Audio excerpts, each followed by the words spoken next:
Hey Gold Medal family, welcome to today's video. I'm your Kickmaster John Vasquez, and today we're going to be talking about Crescent kicks and going over some Crescent kick drills for you guys.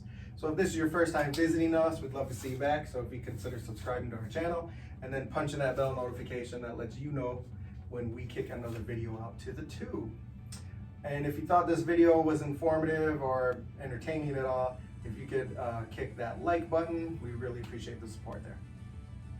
Okay, so your Crescent kicks, very similar to the X kick, the other kick that we worked on the other day here. So outer Crescent kick is the one we're gonna focus on first here today, which starts with that rear leg, right leg, left leg, whichever one you're using. You're gonna swing that leg on the inside here and then curve it out, opposite direction. So you start it, if I'm using my right leg, I'm gonna initiate moving it, swinging it up to my left, and then I hook it over to the right side. Now when I say hook, don't hook kick it, but you're gonna rainbow motion like that. So you see the direction the bag turned in, the target turned in. That's the way you should be hitting. That's the trajectory of your kick. Up. Up. Now that would be your traditional Crescent kick. For competition, the way I would use my Crescent kick for a competition is not so wide, because from here, if I get it really, really wide, it's gonna be easily seen and detected. We call that telegraphing the kick. The movement that you make is so obvious, somebody can see it coming. So I would do it more like an oval position, and I would also bring it down slightly like an axe kick. So you saw my foot kind of pull this down here. That's how you would use it a little bit more for competition. So if I do it straight into the camera, you're not gonna see a big rainbow circle. It's gonna be more of, like I said, an oval. Almost looking like an axe kick, right? But it's not, it's an outer Crescent kick. Now, the closer I am to the target, the wider you wanna get it. And this is where your flexibility is gonna come into play here. Now, if I'm close to the target, now I would use the big wide angle kick here. So I wouldn't want to do my oval position on this one here because I'm so close to the target. Target being the very tip of this here.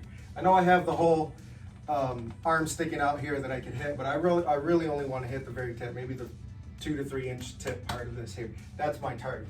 So if I'm this close to the target, I do want to bring this foot out wide, which is going to allow me to pick it up high at a close range.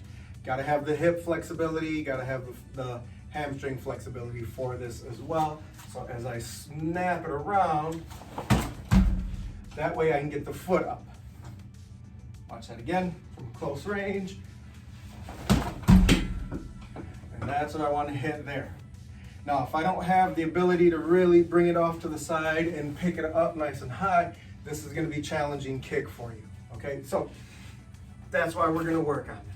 So here is your drill. What I want you to do first is, if you have something that you can aim at, if you have anybody that can hold a paddle for you, if you're kicking with a group or a family or anybody like family members or friends, anybody like that, they can hold a paddle. They can hold anything really. It doesn't have to be a paddle. What I want you to do is circle over and around it, not hitting it. So start it out a little lower. So let's say right here is my target. So as I bring my leg up, I want to go over that movement. Hup. I don't want to hit the target, so I want you guys to take 10 kicks, swings on your right leg and left leg, just going directly over that target, not hitting it at all. So here's where you're going to pause the video. Go ahead and do 10 on each leg, right leg, and then 10 on your left leg. Total of 20 kicks. Okay, now the next position on this one here, very similar to the axe kick that we just did on yesterday, or the other day, whenever you're watching this video for you. You're gonna snap that knee now. So you're gonna pick that knee up and then snap the leg out for the outer Crescent kick. So if you look at me, it's gonna look more like this here instead of this one here. You have to kind of do that one first to get the trajectory of the outer Crescent kick with a straight leg before you can start adding that snap out like that. Essentially, a snap to almost all of your kicks is a Taekwondo trademark. Roundhouse kick, back kick even, and that's where the speed and power and impact of good Taekwondo kicks comes from, is that snapping. So if you're gonna be able to do that, knee pitch, snap off to the side, hup, hup, hup.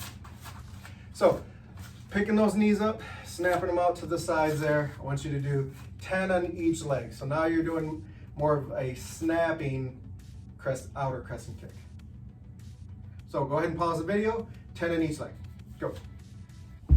Okay, last kick that we're gonna work on here is gonna be a trapping outer crescent kick. Now this is a lot easier to flow with than it is a trapping back kick or a trapping spin kick, because I can keep my body position and posture exactly the same. In a back kick or a spin kick, I have to lean down or position my hips. Whereas a trapping outer crescent kick, I pick that knee up and I swing it in here. And then I keep my body position and posture exactly the same. I'm just gonna swing that leg out. So as I pick that knee up here, if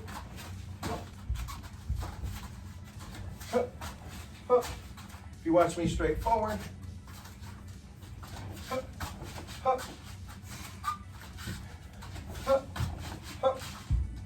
that's your trapping outer crescent kick. So go ahead and pause the video here. You're gonna do 10 of those on each leg there.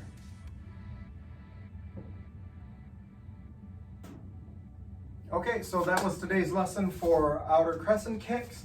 For the conditioning lesson this week, we're gonna be doing some shadow sparring. So look forward to that video.